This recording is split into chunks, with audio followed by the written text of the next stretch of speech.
In the shadows of antiquity, long before our recorded history, lies a story so profound it was nearly lost to time. A narrative of rebellion, forbidden knowledge, and divine judgment.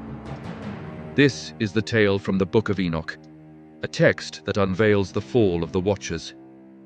It began on the summit of Mount Hermon, where 200 celestial beings, angels known as the Watchers, gathered. Led by the ambitious Semjaza and the defiant Azazel, they swore a pact, binding themselves to a fateful decision.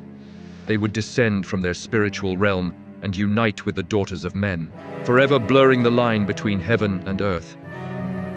But their transgression was not merely physical.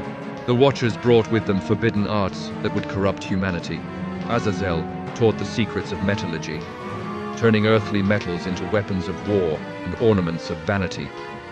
They revealed the hidden paths of sorcery, the celestial patterns of astrology, and the deceptive allure of cosmetics. Humanity, once innocent, was now armed with knowledge it was never meant to possess. From the union of angels and women, a new race was born, the Nephilim.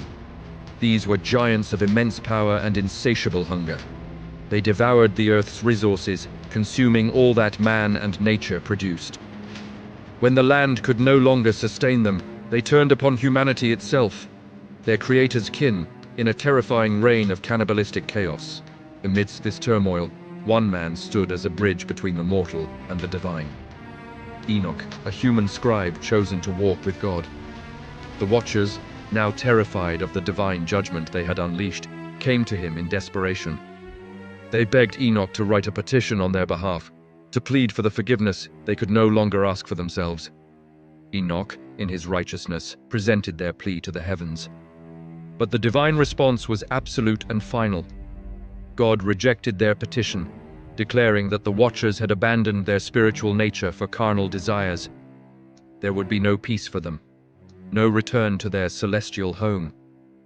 Their fate was sealed. To understand the magnitude of this judgment, Enoch was taken on a journey by the archangel Uriel to the very edges of creation. He was shown the spiritual geography of the cosmos, a realm hidden from mortal eyes.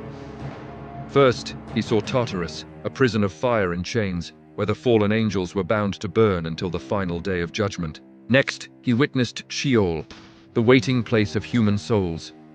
It was a realm divided, with separate compartments for the righteous, who rested in peace, and the sinners, who awaited their final sentence in torment. And in a sacred, protected space, Enoch beheld the tree of life, its fragrance indescribable, its fruit guarded for the elected righteous who would inherit paradise at the end of time. The second part of Enoch's visions introduces a central messianic figure, the Son of Man, also called the Elect One. This being existed before the creation of the world, a preordained savior and judge. Enoch saw him seated on a throne of glory, destined to judge the powerful kings and rulers of the earth. In his judgment, the oppressive social order would be inverted, and the righteous, once oppressed, would be exalted. The importance of this ancient text resonates through the corridors of history. Many core concepts of the New Testament, the final judgment, the description of hell as eternal fire, and the very title Son of Man, used by Jesus, find their conceptual roots in the Book of Enoch. The Epistle of Jude even quotes directly from a prophecy of Enoch, cementing its influence on early Christian thought. For centuries, the full text of Enoch was considered lost in the Western world, preserved only in the ancient traditions of Ethiopia. It was not until 1947, with the discovery of the Dead Sea Scrolls, that Aramaic fragments of the book were found, confirming its antiquity and its profound relevance to the Jewish world during the Second Temple period. This rediscovery unlocked a crucial chapter in understanding the spiritual landscape that shaped both Judaism and Christianity.